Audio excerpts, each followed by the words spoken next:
Welcome to Baliwag City, Bulacan! Baliwag, Bulacan is known for its buntal hat weaving, earning it the title Buntal Hat Capital, and is also famous for its traditional crafts like piña fiber and cane chairs.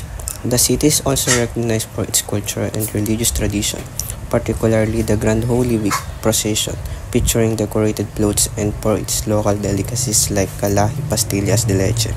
At Baliwag, Bulacan have historical landmarks like the St. Augustine Parish Church.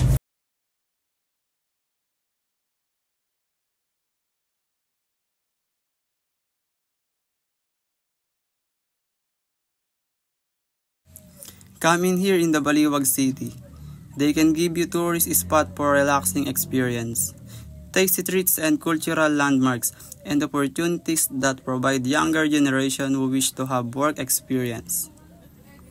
Bulacan to have more tourist spot like in DRT Bulacan. So many hidden gems which can be visited anytime because some tourist spots are affordable to anyone.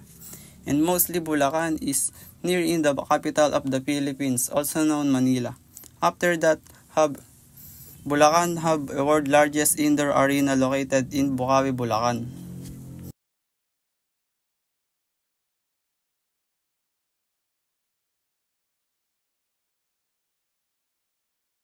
And many areas in Baliwag, Bulacan, especially those near rivers, are prone to flooding. Another threats that Baliwag face ay mababang sahod o tax salary ng mga empleyado. Isa ring micro-perspective issue ang mga basura o pollution dito sa Bulacan. Another macro-perspective issue is about not implementing the minimum wage, causing the employees to have low salary or tax salary.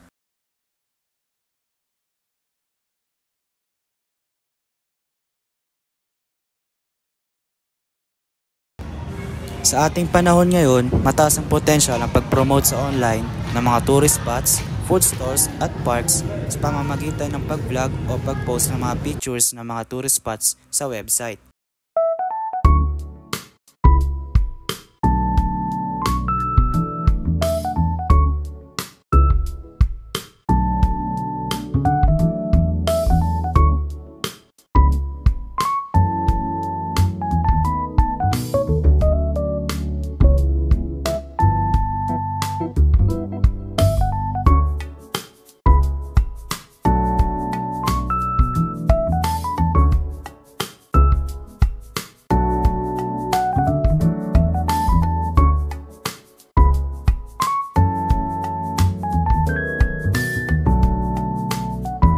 Even if we are in the modern era where technology is dominant, dapat pa rin mapanatili ang historical landmarks, cultural festivals at tradisyon dito sa Baliwag katulad ng prosesyon tuwing sumasapit ang Holy Week.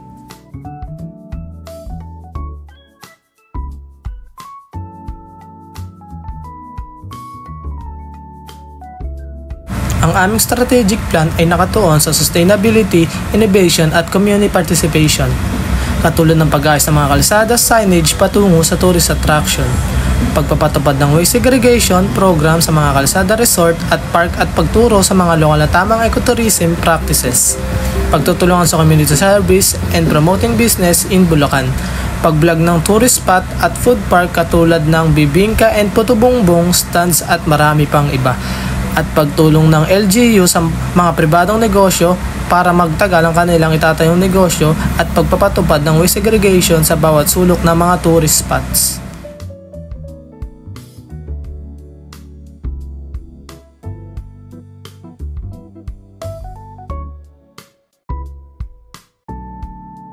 If implementing our strategic plan was successful, tataas ang mga sahod ng mga empleyado, dadami ang mga turista na darayo dito sa Baliwag na manggagaling pa sa malalayong lugar katulad ng mga taga Pampanga at Manila, mababawasan ang mga polusyon at magiging malinis tignan ang mga tourist spots. Sa buong strategic plan na aming ginawa para sa Baliwag City, Bulacan ay nakapokus sa innovation at sustainability para sa mga underpaid employees at pag-improve ng environment sa buong Baliwag.